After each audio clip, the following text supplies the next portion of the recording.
Bonjour à tous et merci de nous rejoindre à nouveau en ce mois de février pour notre résumé vidéo du rapport CIATI consacré au marché en vrac.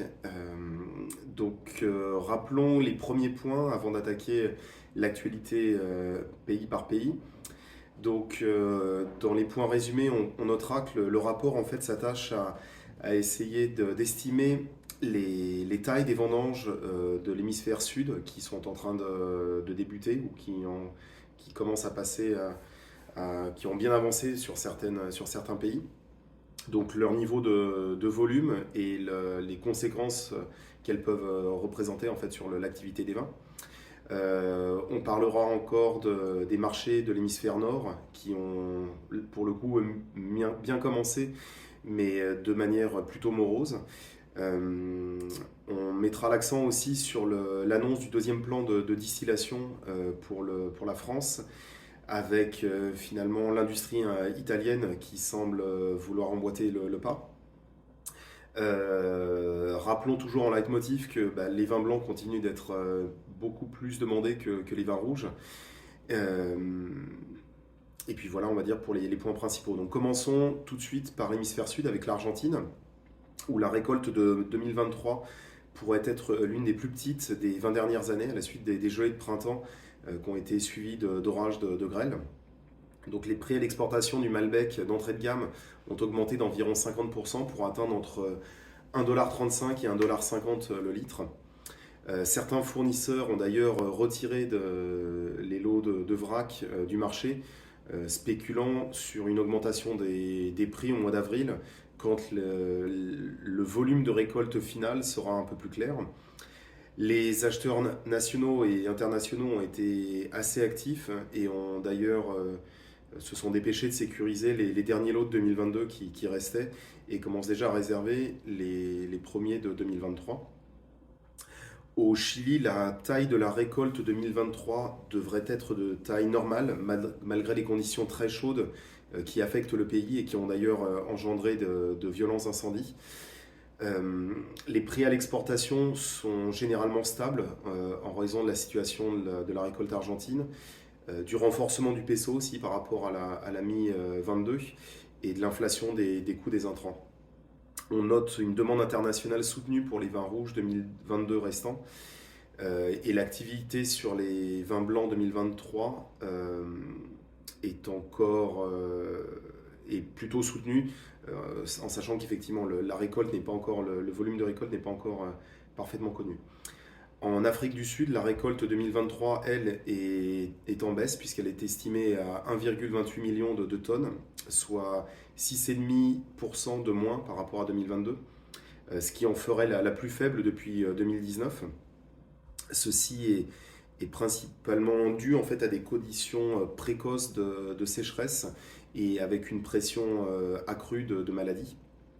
Le prix des vins en vrac pour 2023 devrait augmenter du coup de 5 à 10%. Néanmoins, cette hausse est presque partiellement compensée par l'affaiblissement du rand qui lui est à peu près de 7,5% par rapport et 7,5% plus faible par rapport à l'euro si on compare à l'année dernière. Les vins blancs 2022 restant sur le marché font l'objet d'une très forte demande au niveau national. Et notons que les 2023 commencent déjà à être précontractualisés. L'offre de vin rouge 2022 reste présente et les prix sont potentiellement encore négociables. En Australie, la récolte 2023 devrait être considérablement réduite par la pression des maladies due à un printemps humide et à une réduction des vendanges de raisins rouges. Les stocks de vin rouge restent, comme on le sait, encore très élevés.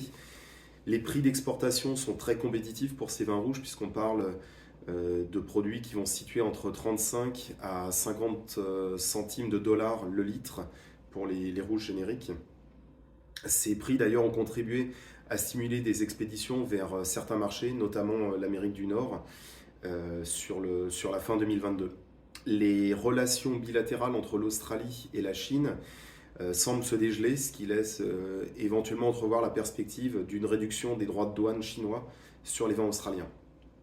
En Nouvelle-Zélande, La récolte de 2023 devrait être supérieure à la moyenne, donc les prix pourraient cette fois-ci baisser, et en commençant par les quelques petits lots de 2022 qui restent. Le Sauvignon blanc Marlborough restant se situe dans les 4,80$ à 5,30$ néo-zélandais le litre. Passons à l'hémisphère nord avec la Californie, où la récolte 2022 est annoncée à 3,34 millions de tonnes, soit une baisse de 7,8% par rapport à 2021 et la plus faible finalement depuis 2011.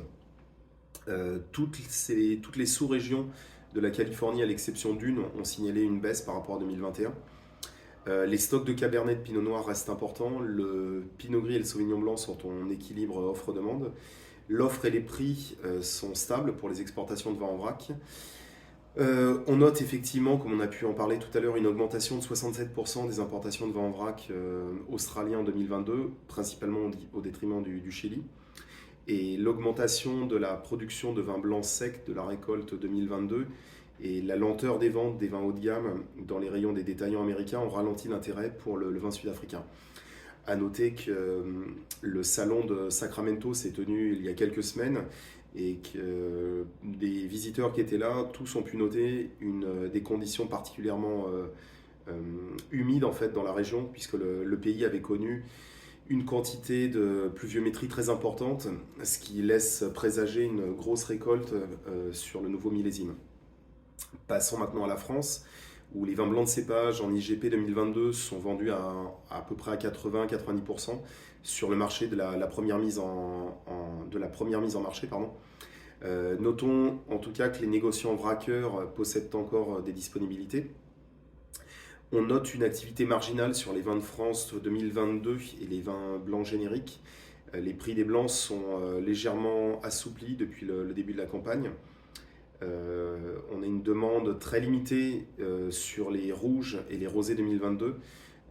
À noter qu'il reste encore effectivement du report important sur 2021. Donc comme on l'annonçait dans les points marquants du résumé, le gouvernement français a annoncé un plan de distillation de crise 4 ans après le précédent. Il devrait principalement se concentrer sur la distillation des AOP et des rouges et des rosés du vieux millésime.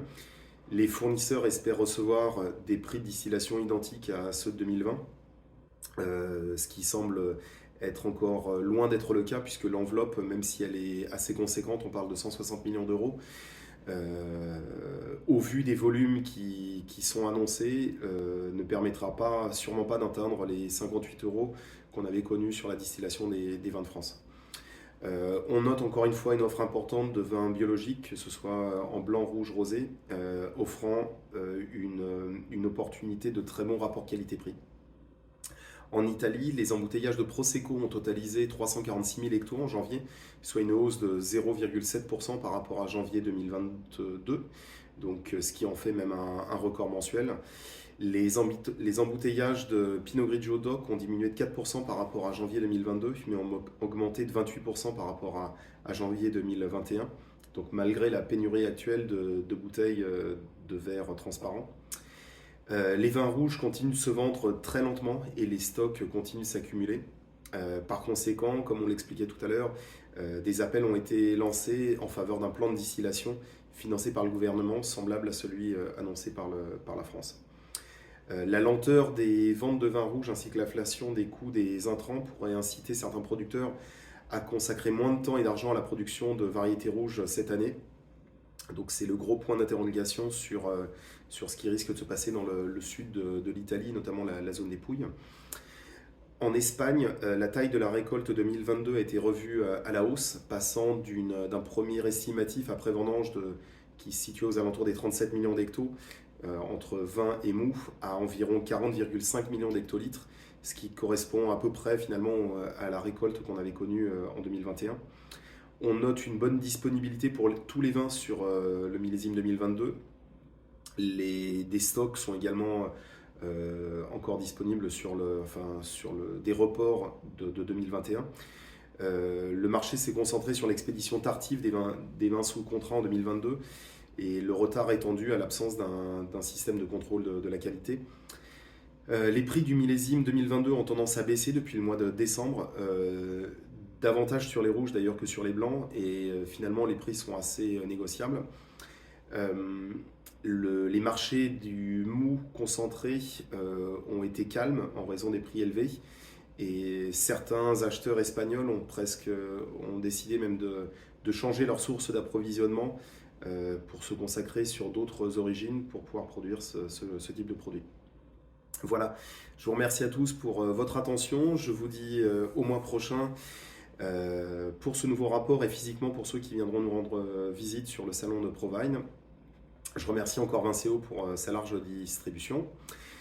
Bon mois de février et allez les bleus. Au revoir.